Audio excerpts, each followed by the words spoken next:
Hello, I'm Geraldine Weiser. I'm the Director of Business Development here at Corporate College, and I welcome you all to today's session.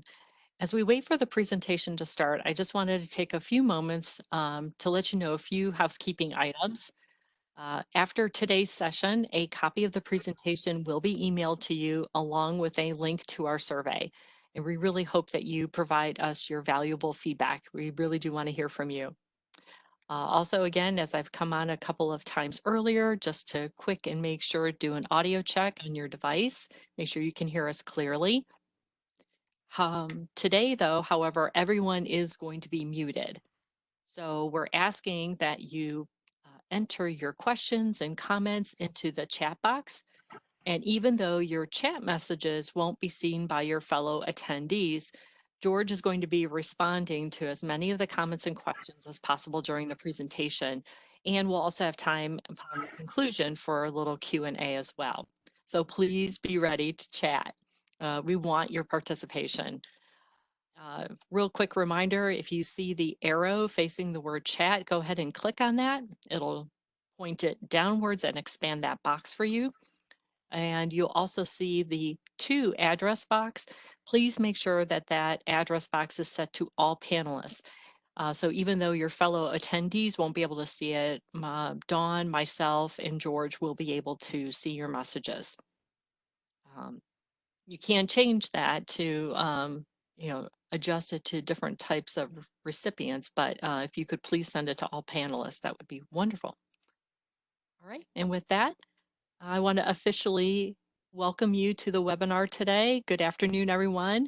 And on behalf of everyone here at Corporate College, thank you for joining our webinar series today, Live with the Experts.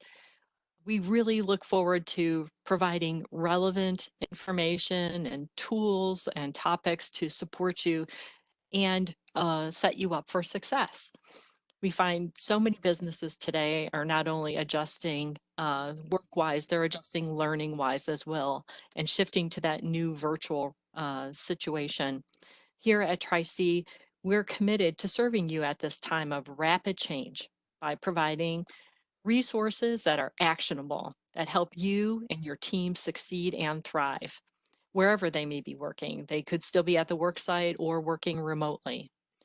Our webinar series is one of Corporate College's newest resources to prepare the workforce to overcome challenges and achieve both personal as well as business goals.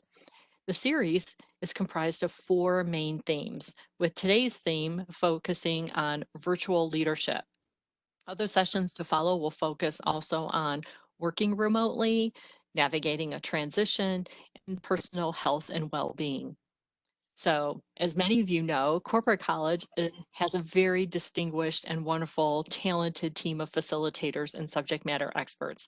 Today, I'm very pleased to introduce our presenter and facilitation specialist, George Rofail.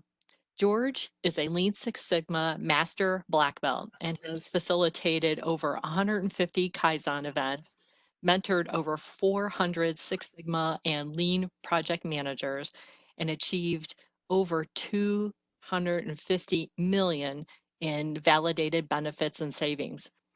During his career, George has applied these skills at Sherwin-Williams, Signet Jewelers, KeyBank, Cummins Engines, and was awarded the Sherwin-Williams Corporate Continuous Improvement Manager of the Year back in 2010. So we're so thrilled and very pleased to present to you George Rofail. Good afternoon, George. How are you doing today? Good. How are you doing? Good. Thank you for joining us here. You have a wonderful audience. I can see you have so many people that have joined on today. Obviously, this is a really important and hot topic. So thank you for sharing in advance. Thank you for sharing your information. Oh, my pleasure. Thank you for having me. Okay. So with that, yes, navigating and trying to work on a project, let alone coaching people through that in a virtual setting really does have its challenges, huh? Yes, it does. Yeah, there's definitely some challenges with mentoring. mentoring and coaching. So but today I'm going to go over, if we could get into it, I'm going to go over some tips and some traits that I've learned over the years. So. Oh, great. So everybody get your pen and paper ready, right, to take some notes. Awesome. Okay, well, take it away, George. Thank you. All right, great. Well, good afternoon, everyone. My name is George, and looking forward to spending some time with you guys today talking about Six Sigma mentoring, and but also lean projects, lean project mentoring as well, as that's becoming popular over the years. So with the COVID-19 all over the news, and how it's affecting many business processes, I don't think you could open up, I don't think you could watch TV or go anywhere on the internet without COVID-19 being all over the place. So I'm sure one of the first things you guys are thinking of is, how has this changed Lean Six Sigma? I'm sure that's a burning question for all of you. So I'm happy to spend some time with you guys and talk to you about that. But don't fear, mentoring has changed very little for me, actually, because I've always used a virtual approach. So there's, even with the COVID-19, there has been no interruptions from a mentoring standpoint. There's a lot of interruptions, but from the mentoring standpoint, the style that I've used over the years hasn't changed, and it's pretty robust, that I've worked with over the years. So, but for today's presentation, I'm going to be covering my style of mentoring that I've used for a lot of Six Sigma projects and lean projects. But this is not the only way to mentor. So I don't want to say this is the best way. You have to follow this way. So I'm sure if you guys have mentored in the past, you feel free to pick and choose which tip or technique works best for you. And then and I like to learn from you as well. So if you have tips, please share it in the chat window, or if you have any questions. I'd like to have this as engaged as possible, even with a large group here. So please feel free to chat, and we could talk through this. Personally, I love to mentor. I get a lot of satisfaction from mentoring folks. It's just great when they come in with these projects, and they don't know anything, and and you're building their confidence, and by the end of the project they're very confident they could go on and do more, and just seeing that development is very satisfactory. It's great to see people kind of advance, and the training does a lot, but really I think participants get a lot more from mentoring, because then they're really applying the tools and things like that. So and as well, personally, I've mentored people since 2003 or so, but I really started getting into virtual coaching in 2006, and that's when I started my time at Sherwin-Williams, where I was responsible for 17 plants all over the country, and each plant had anywhere from 3 to 5 project leaders. So I would travel to different sites, and I would spend time with them on their projects, and then I would just make sure that I would travel more often to see how they're progressing. But what I've learned very quickly is that's not going to work.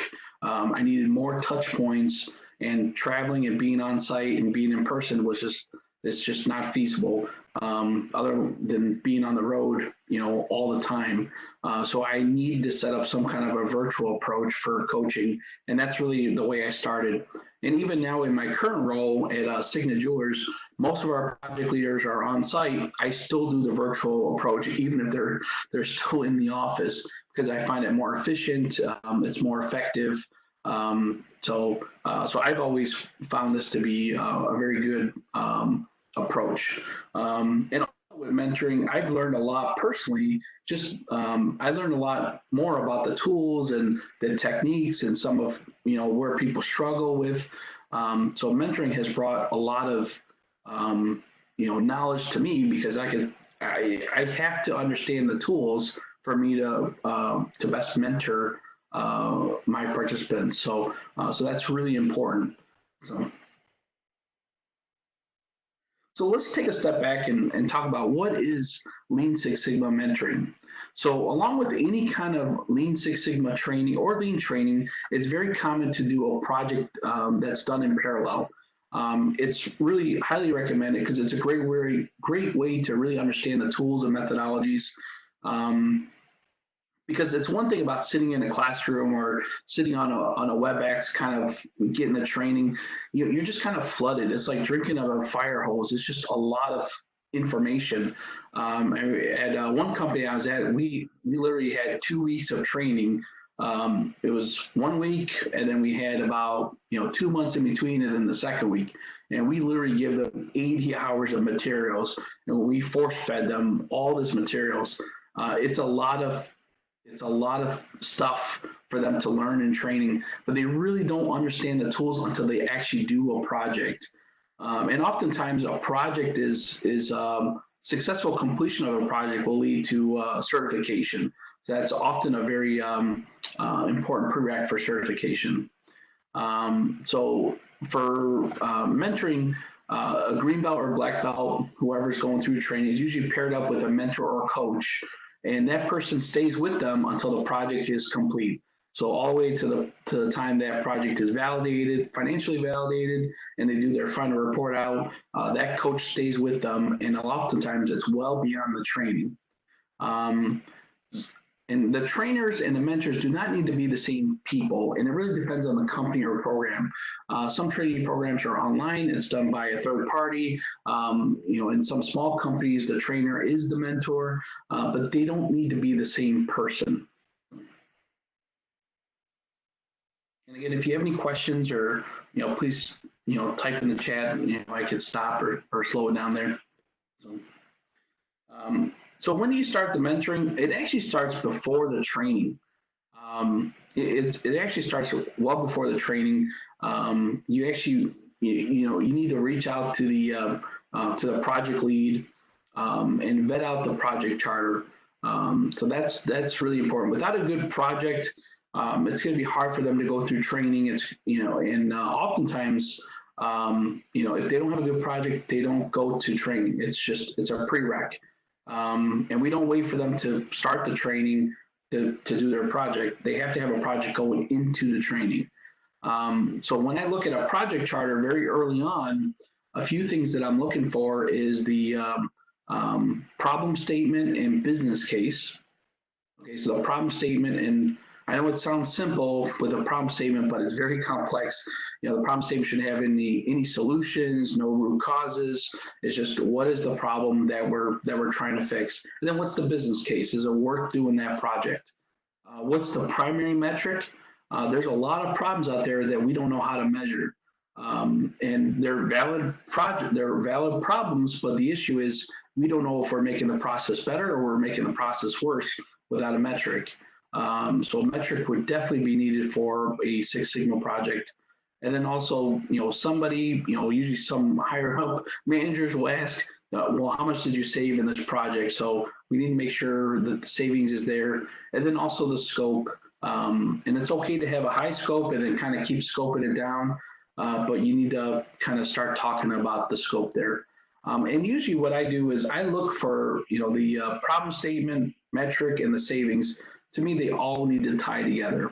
So that's when I know it's a good project, is when it all ties together. I may not know all the details, but if I know this is the problem, this is how we measure the problem, and then once we, fix the problem, we're going from this level to this level. This is how much we're going to save. If it's all tied together, it's all consistent, then I know that it's probably going to be a good project. So, so I have a question in the chat about how many touch points do I suggest? And I suggest weekly. So I think that's in one of the slides coming up. But I suggest weekly touch points. And that's usually a good amount. I find 2 weeks is just not enough, and a month, I mean, you're just not getting a lot done at that point. So I would say a minimum of a weekly touch point. So. And George, this is Jerry. I see another question that's popped in too, that I think is really relevant at this point. So Having obviously, listening to you, having a mentor is really beneficial to helping you navigate through this new process and everything. Is there any selection criteria, or what are you looking for? What would you recommend to tell people to look for in a mentor? Oh, and a mentor. Okay, that's a good point.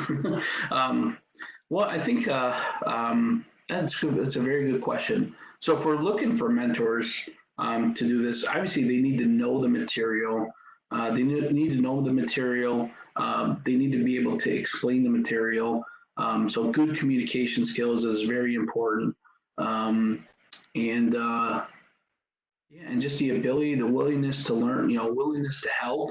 And really it needs to be a person that is willing to help. It's not, and sometimes you have to get your hands dirty. So it's not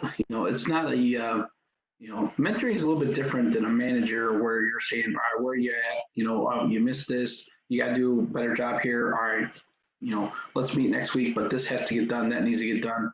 The mentor needs to be almost like a friend, to that green belt or black belt, to really help them so they can feel comfortable saying, hey, I don't understand this. I've been through the training. I don't understand this concept.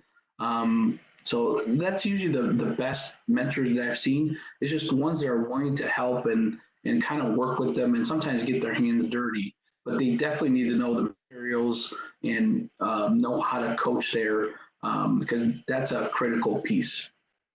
Great. Thank you very much.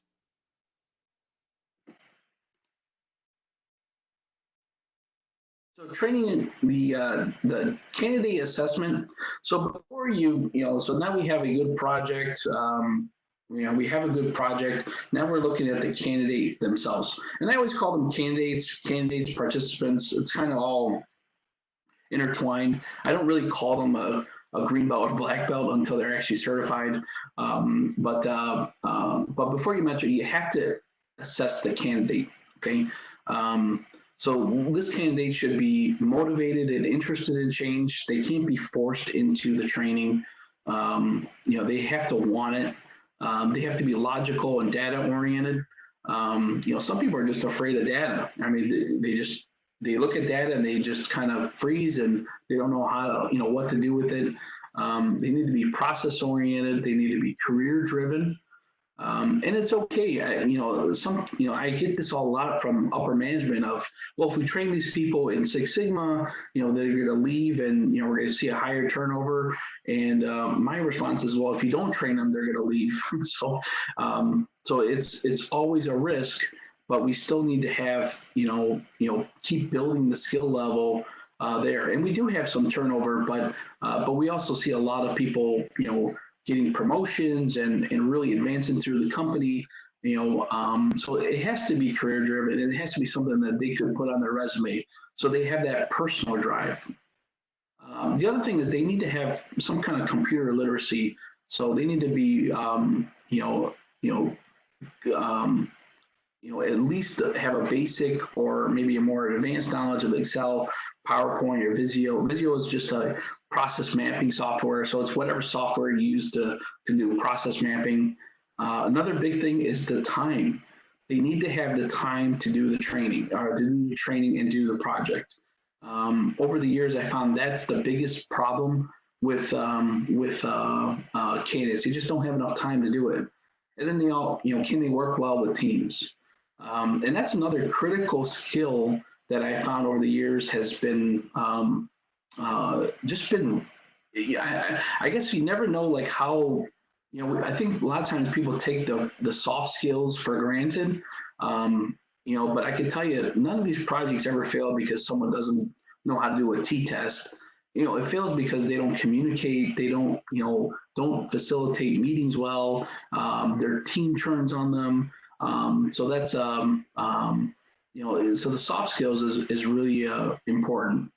And any weaknesses in any of these areas will make mentoring more difficult. So you have to go through the candidate and figure out can they have the minimum requirements to go through the training. So we've used a skills self-assessment. They kind of ask these questions and we always tell them, hey, be honest on these questions. be honest on these questions so we really understand where your weaknesses are. And oftentimes I get back where, yeah, I don't know Excel very well. I've never used PowerPoint. And that's where I refer them to, well, how about you do more training in Excel? How about you take this Excel class before you do training? Because if you're struggling with Excel, now you're trying to learn new concepts and you're doing a project and you're trying to just learn the software. It's just too much, and you're probably not going to be successful. So why don't you take some time, learn Excel, learn PowerPoint, and then come back and attend the later wave. The time, I always push back on the time. Hey, if I know you're skilled, you want to do this, you want to put it on your resume, but if you're already working overtime, you're just going to fail doing this project because we need at least 20% to be successful in your project. And that 20% is flexible on the company as well. There's some questions here. Does mentoring coaching stop when the project stops? The mentoring stops. The formal mentoring stops when the project is complete. But we always want people to do their second and third project, and it's more of an informal thing. So and again, it depends on the company and your preference. You could mentor them on the second project, and hopefully they're picking up things. But I always don't have a formal mentoring with them, but I would always touch base with them, see how they're doing, and they're always welcome to ask questions because they still will run into those challenges. But for example, if they went through a project charter, they're probably not going to need mentoring on the second project charter. They may need a quick question here and there, but they don't need a mentor to kind of walk them through everything.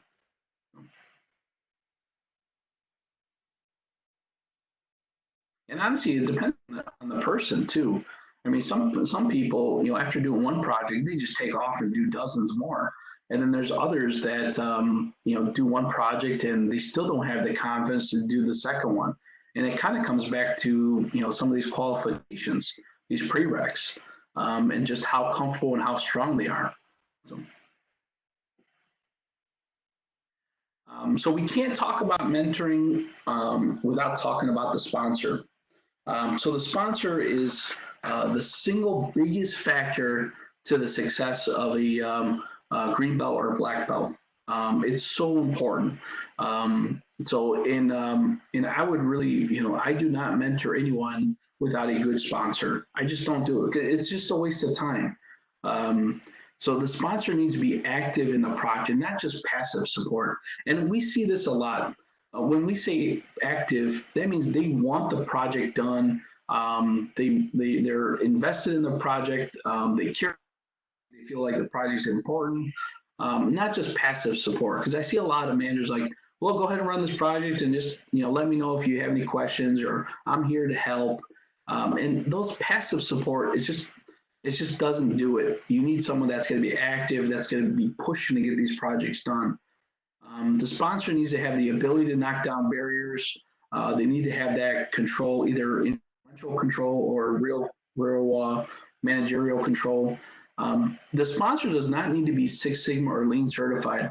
I've worked with so many sponsors over the years that have no knowledge at all, but they know how to motivate people. They're asking the right questions, and they're pushing them along. They don't need to know how to run a Mann-Whitney statistical test. They don't need to know how to do that. They just need to ask the right questions. Hey, did you find the solution? Where are you at with your improvements? I mean, just some of those high-level questions and holding the green belt or black belt accountable is just important. And over the years, I've gone to the point where I've asked for a sponsor agreement to show commitment to the project and participant. So I actually have a written document. Well, it's electronic, but it's actually a written agreement where they say I support this project. I am I want this project done. I will do what I can to work with this project leader. I will meet with them on a regular basis. And I always tell people it's not a legal document. It's not a legal document. I'm not going to take you to court, because you signed the sponsor agreement and you broke it. But it needs to be written on paper, because I just find that to be just so they know what the expectations are. Because a lot of times you get those passive sponsors and they're like, sure, you want to do the project, go for it. I'm here to help.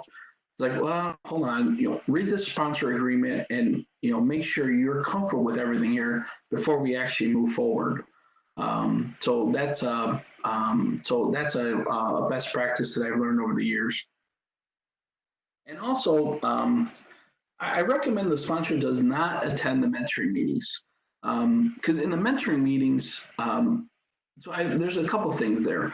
One, I think the participant, sometimes that sponsor is, a manager or maybe the second level manager. So sometimes the participants are a little hesitant to say, hey, I don't know how to do this tool. I don't really understand it. I think I did this wrong. So they're not sometimes honest about, how they are with the project and the tools. And then the other thing is sometimes the sponsor don't want to get into the weeds. So sometimes the sponsors don't want to be there when you open up Excel and you manipulate data, or you start working in Minitab and they're doing all these walkthroughs. The sponsors don't want to get into that level of detail. Some sponsors do, but what I found, most sponsors don't want to get into that level of detail. So I would usually just recommend that you don't have the sponsor in the mentoring meetings, but I would also have a periodic meeting with the sponsor or mentor. So that's important to have a periodic, maybe every 2 weeks, every month, between the three of them. So for the training, nowadays, the training is done a lot of different ways. So it's done in person. It could be internal. It could be external. It can be done virtually. So more and more of these Six Sigma trainings are done virtually, and that can be done in-house or by an external party, or they can be self-paced. The self-paced are just, there's a lot of programs out there where you can sign up and they kind of take you through these exercises, and you just go at your own pace. So the mentoring would just have to, work with those type of training programs. But it's also the training. The more effective the training is, the better the mentoring will be. So hopefully the training have some exercises to give that green belt or black belt participant a chance to practice. So oftentimes, especially with the self-paced training, I just find the green and black belts that go through that just kind of, they just don't. It's like the mentoring, when you're doing the mentoring there, you're doing training and mentoring. They just don't pick up a lot of it because they haven't practiced it. They haven't done any exercises, and you just kind of struggle a little bit more. The in-person is obviously best because you do more exercises, but I've done a lot of virtual Six Sigma training over the years, and you can still do some exercises, have some good discussions. But the self-pace I would be a little nervous about because I just feel like the mentors are going to have to do more training on those type of trainings. And as a mentor, this is really important. You need to be familiar with the training. It causes great confusion for green belts or black belts if the mentor is using different terms or approaches. And I see this all the time. And it's oftentimes when people go from company to company, you don't want to go through the green belt training or black belt training because you already went through it in your last company, as a mentor. But the terms are different. And then they start using terms from their previous employer or from their training program, and then it just causes confusion. So you got to make sure that you're up to speed on the training because there's a lot of different ways to do the training, and it's not consistent. There is no industry standard on the training. So the mentors need to understand that training so they can better match their discussions with the training material.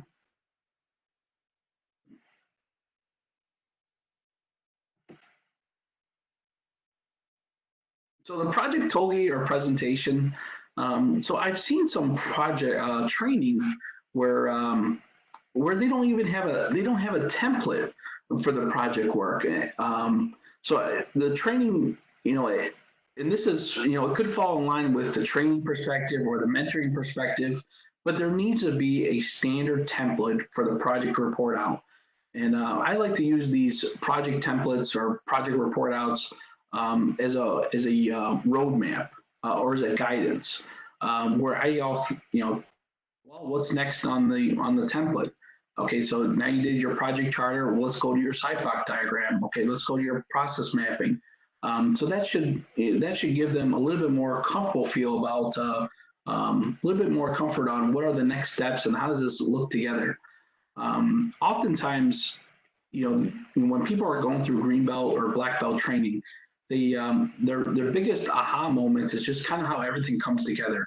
They learned all these tools and concepts, but they don't know how to put it all together. The template kind of helps them kind of visualize what this project would look like. So that's why it's really important to have the template.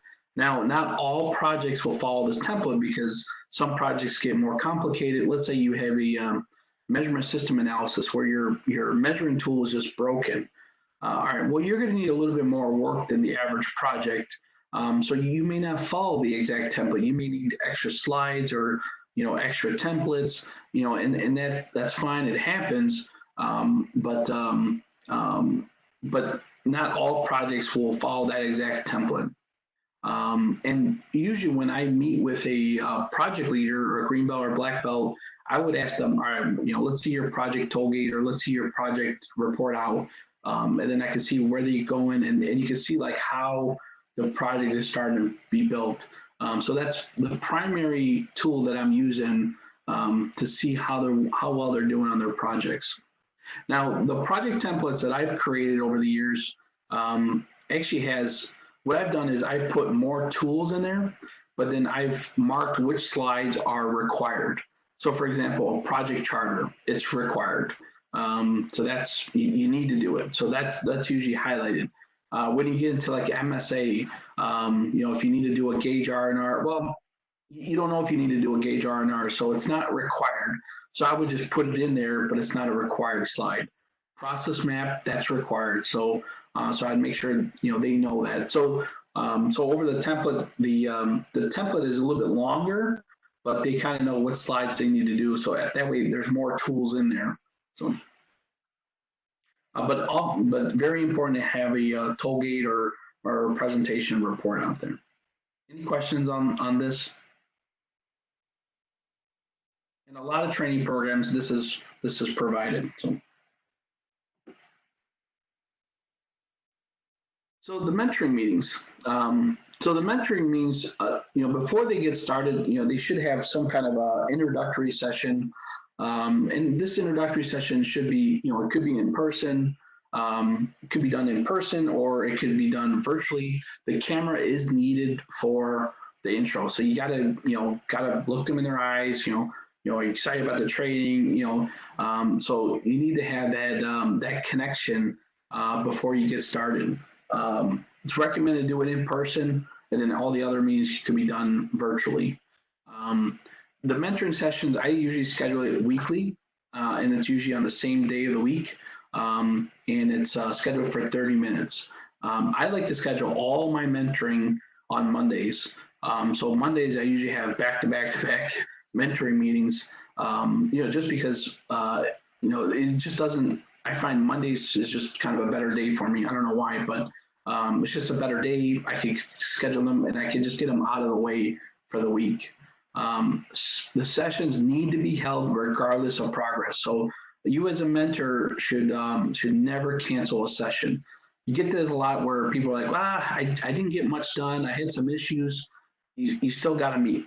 Okay, so you still got to meet and kind of touch base. And if you meet on Mondays, you can kind of say, all right, this week I want you to do this.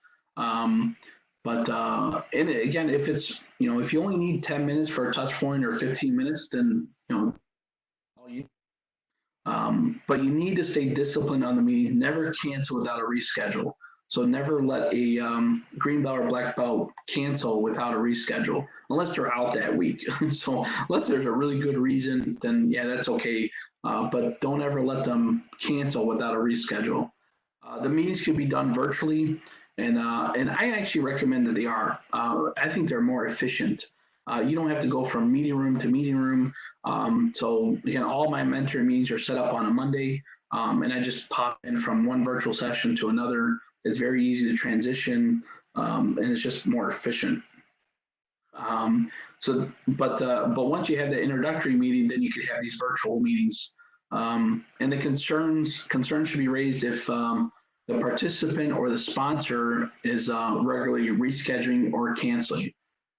So if they're constantly rescheduling or canceling, then they probably don't have that requirement for the time to do a project.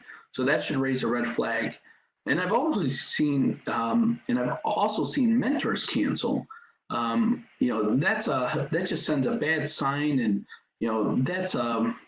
uh, that's something that needs to be avoided at all costs. I don't like to see the mentors, cancel meetings. I was working with one person that was canceling 50% of her meetings as a mentor. And that's just really frustrating because you have a participant or a project leader that is doing work and then they're getting pushed out, to the mentor. Now, the project leaders have enough of a challenge to do the training and the projects, and the mentor shouldn't add more issues with that by rescheduling. And if the mentors always need to reschedule, then maybe it's not the right mentor. Maybe they don't have time. But that's definitely a pet peeve of mine when I see mentors constantly rescheduling. As a best practice, I would schedule all your mentoring meetings on the same day. It's just kind of easier. I think it just gets me in a better rhythm. You just go into that day knowing you're going to be on a call most of the day, and you can just get it knocked out. It's just more efficient if you just do it all on the same day. So when you're actually conducting a mentoring session, I usually like to break it into three different parts. Um, you know, do they do what they were supposed to do for this mentoring session? They said, all right, you're going to have the process map done for today. All right, let's see your process map. Let them share their screen and let's see what it looks like. Okay, that looks good. That looks good. That needs to be fixed. Maybe you should do it this way. And that should take up a majority of the session. It's just mostly review on the work that was done this week. And then also talk about, what should they have done in the next meeting. So, all right, great, you did a great job today. So for the next mentoring meeting, I want you to do this and I want you to do that. And you really need to really be careful not to overwhelm them. So you just give them small pieces to do on their next session. And then also, what are the challenges? What are the concerns that the participants may have? All right, so it's usually cut up into those three things. It's not equally balanced. I would spend a lot more time on the what was supposed to be accomplished. What did they work on and review there. I always tell them to share their screens so they could start. So I could if they're in Minitab or Excel, I could kind of coach them, and they learn more by doing than by me doing. So I always tell them to share their screens. Mentors should always ask questions and get into the details if they see something wrong. Okay, so a lot of times I kind of just I don't go into all the details until I see something really wrong. So if I see a control chart, just something doesn't look right, I'm going to get into the details and I'm going to spend more time. I may need to ask, how they got the data. Let me see your data. So don't go into the details if you don't need to. If the control chart looks good, then I usually say, all right, let's move on. And then the mentor should walk the training participant through the challenges. Okay, so this is the biggest thing the mentor should be doing is work them out of any kind of challenges. And if you need to get down and dirty, schedule more sessions, but you really have to walk them through those challenges. And this is the tough part where they're just not getting things. Maybe you need to schedule an additional time and just get into it. And sometimes you have to retrain them on things. Sometimes the training would be months ago and they forgot things. So sometimes you just got to get into the weeds and get your hands dirty. Hey, George, that raised actually a couple of questions here. So, and a couple of people asking, from the mentor's perspective, have people come and ask them, or have they ever typically mentored anybody who's not working at their current company. So, and then you've obviously transitioned to other companies. Do you still mentor people from, um, from other organizations or your previous employers? Um, Not usually. Every once in a while, somebody will reach out, but not usually. I mean, a lot of times they'll have the right resources there. Hmm. I mean, I like to think I'm special, but usually there's other black belts and master black belts that could kind of help. So I usually don't get any people that kind of follow up afterwards. And it's a little bit tougher because sometimes the training materials changes, sometimes procedures have changes. And if you're not with that company, you may not be up to speed on that. So. Because I think one of the people calling in was asking because they work at a smaller company, so they're kind of just starting up their um, Lean Six Sigma program, and they really want to have people kind of go through the yellow and green belt training, and they don't have anybody. So, what would you recommend they do in those situations? Um, Yeah, that's a good question. I mean, you could reach out to anybody they personally know. I mean, basically, someone just has to put the time in. If they have the right experience, they have to be able to put the time in. And how do you justify their time? If they're friends with you, maybe maybe you can get some more time. But it's just kind of how do you get back to justifying their time to put into it. So that's just, it's a little tricky. So for any kind of company with a limited budget or just starting out, their program, I would just look through personal references and see who could help with that. Okay, perfect.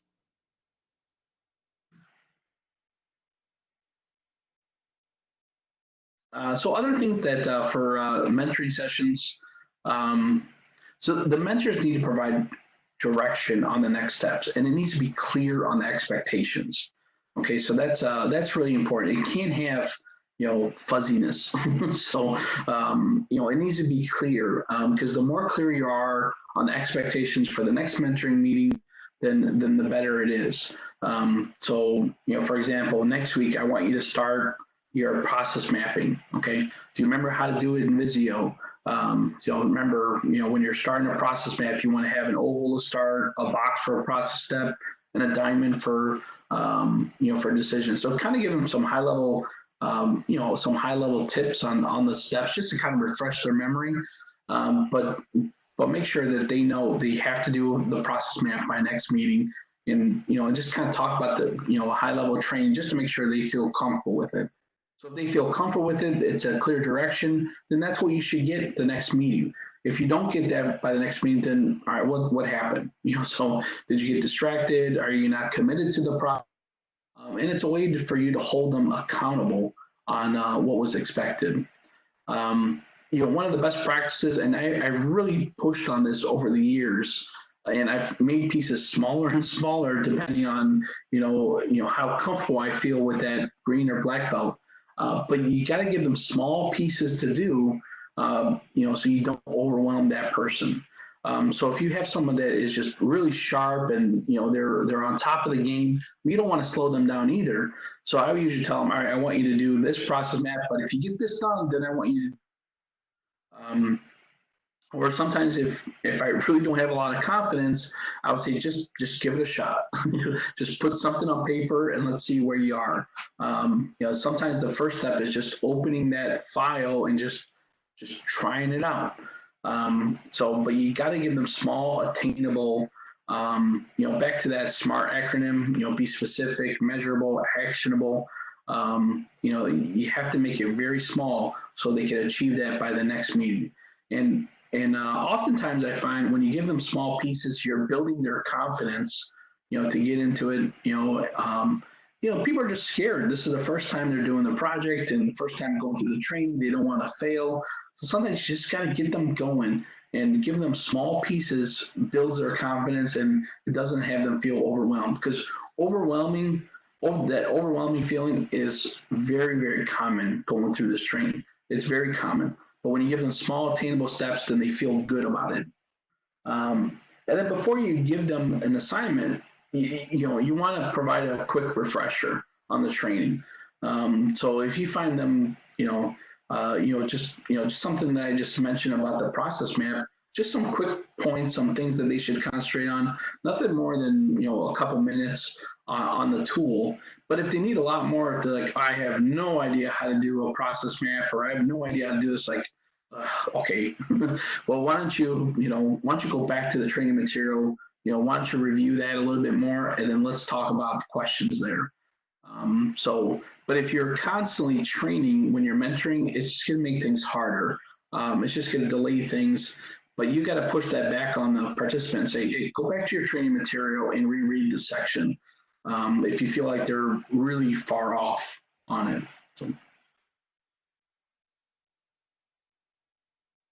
So mentoring notes. So as you mentor more and more people, you need to take notes. At one point I wasn't mentoring a lot of people, so I could just kind of memorize. Okay, well, last week they were supposed to do this. Okay, now they should be doing this. But now I have really detailed notes because I mentor quite a bit of people. So the mentor notes, I keep it in an Excel file. I put their name in there. What is the basic project information? What's the charter? And then, what did they say they're going to deliver for the next session? What are their plans for the next session? And any kind of missed meetings or notes. So let me rephrase because I don't think I explained that right. But on an Excel file, I would record this is what they accomplished, and then this is their plans by the next meeting. And then during that next meeting, hopefully what they accomplished was their plans. Put that in the notes, and then what are their plans for the next meeting. So it's kind of, I just kind of rewrite that file to keep track of, this is what they promised, this is what they delivered. And if everything's good there, then I push it over and, and make it the new plans or, the new notes. But if they keep missing what they were supposed to do, I keep track of that and, just trying to find out why. Do they not understand some of the software? Do they understand? They just are busy? Are they getting pulled from different priorities? So it's important to keep a note of when they're not delivering what they said they were going to. And from here, it's really easy to mentor a large number of green belt and black belts when you're keeping good notes. So one thing that I do want to emphasize is mentor encouragement. So you have to understand when people are going through training, it's a lot. They're learning 80 hours of material, 60 hours of material. It's a lot of training. So on top of what they have to learn in the training, they have to do a project. So we're actually giving them two major things to do: learn the training and then complete a project. All with a lot of attention added. So it brings a lot of stress. And you have to keep that encouraging going. You can provide the technical expertise, but you got to tell them, hey, you're doing a great job. Keep it up. You did a great job on this piece. Keep building up their confidence, that they're doing a good job. In training, they're not really going to get that. Training's like, here it is. Here's all material. Here's exercises. But the mentoring is where you get one-on-one and you tell them, hey, this is good. You did a good job here. Keep up the good work. But you need to be clear on the expectations, just basic management skills, right? I mean, you don't want to say, oh, it's okay that you missed the last 4 mentoring sessions. You want to be stern on the expectations, but continue to encourage and be supportive on their challenges. So that encouragement goes a long way. And it's just sometimes you just need to give them a little bit more confidence that they're doing a good job. Oftentimes what I find is, it's just so overwhelming with all the new tools and the concepts that they just go back to doing their regular jobs. So a couple key points, this last slide here. So the mentors need to keep the project moving. Okay, so as long as the projects are moving, then you're in good shape. So maybe a little bit slow, but you got to keep moving on those projects. And sometimes you just got to make sure you have small weekly expectations. I even, if people are really busy or if they're on vacation, then I push them to delegate other people on their team to keep things moving. So mentors, you have to keep things moving. Be practical in your mentoring. Okay, so don't be don't exceed expectation or just have very high expectations. Be practical. I mean, don't get in. And I see this a lot too with mentors. They go into every single little detail when they're doing a statistical analysis. It's just kind of overwhelming, and it's not needed. So don't go too far into the weeds. And you really, as a mentor, you need to pick and choose when to get your hands dirty. You can't get into all the details of every project. Otherwise, that could be all you're doing is going to be mentoring. So you got to know when to get your hands dirty and when to hold your participant accountable. And it's okay for a mentor to say, I don't know, and to follow up later. So the worst thing you can do is just give them false information or just kind of give them just a runaround answer. Be clear, be concise, and if you don't know as a mentor, just say I don't know, and I'll follow up. And as a new mentor, you're going to get that a lot, but that's great because you're learning the materials. So the mentor becomes an expert in materials because they have to teach it. So. And then also know when to escalate issues. Okay, so you need to know when to escalate it up to the sponsor or to the direct manager. If they're not coming through or if there's issues with the project, you got to know when to escalate issues. So it's not uncommon for me to say, hey, look, if you don't get this on done or get this on time, then we're just going to end the project. Because you don't, mentors, you want to be wise. And if they're not fully committed or if there's real issues, you got to bring them up, and you can't be, bounce around the issues. So hey, you know what? If we don't have a metric, we can't move forward. Or if the metric's that's broken, we just can't do the project. We need to, we need to find a new project and end this. So sometimes you got to be, direct and blunt on some of those issues. Because if you're not blunt, you may not get that kind of feedback from the sponsor or from the participant. So that's all I had. Any questions or any tips that you guys want to share at all? Or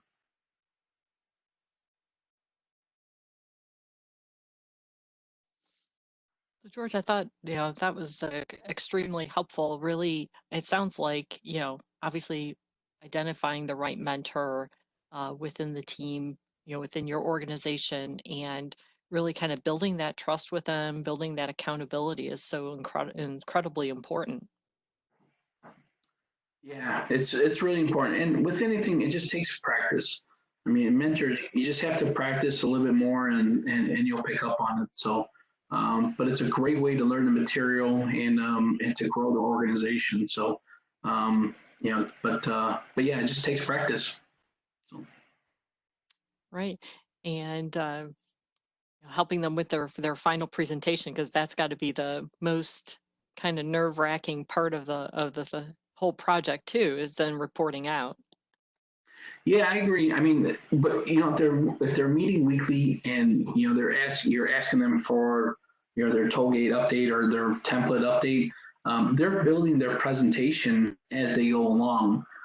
So when it comes to the end of the project, they're usually 95% done with the presentation. So if they're doing their job on updating that, then it's usually easy at that point. So. Mm-hmm. Excellent, excellent. Okay, well, if there aren't any other questions, George, on behalf of Corporate College and everyone attending today, thank you so much for this wonderful presentation.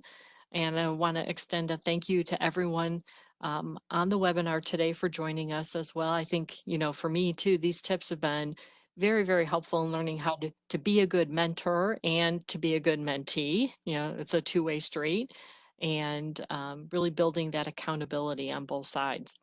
So with that, I just ask you to remember Corporate College is here to serve you with essential learning. We want you to be able to overcome the challenges that you're facing right now. And we offer that through our virtual classroom training. And as George mentioned too, we also have some self-paced online programs as well. And working with people like George and all of our subject matter experts, we can work with you to provide the organizational consultation services, training, and coaching. Uh, Please, when you have a moment, visit the Corporate College website. You'll find our learnings available in virtual classroom format, ranging everything, not just here in Lean Six Sigma and project management, but also frontline leadership certificate program, and even everything into our health and healthcare area as a patient access specialist. And then if you do have a group of people at your organization, please, feel free to give me a call or hear the team at Corporate College to arrange really a tailored, more in-depth session for your team. And always feel free to watch this presentation again and our other webinars and share those presentations. You can do that by visiting our Corporate College free webinar series page in the next few days, and then click on the free webinar series link. But you can always also stay up to date with us by following us on social media. So thank you again. Thank you for joining us, and please stay safe and stay healthy. Bye-bye. Thank you.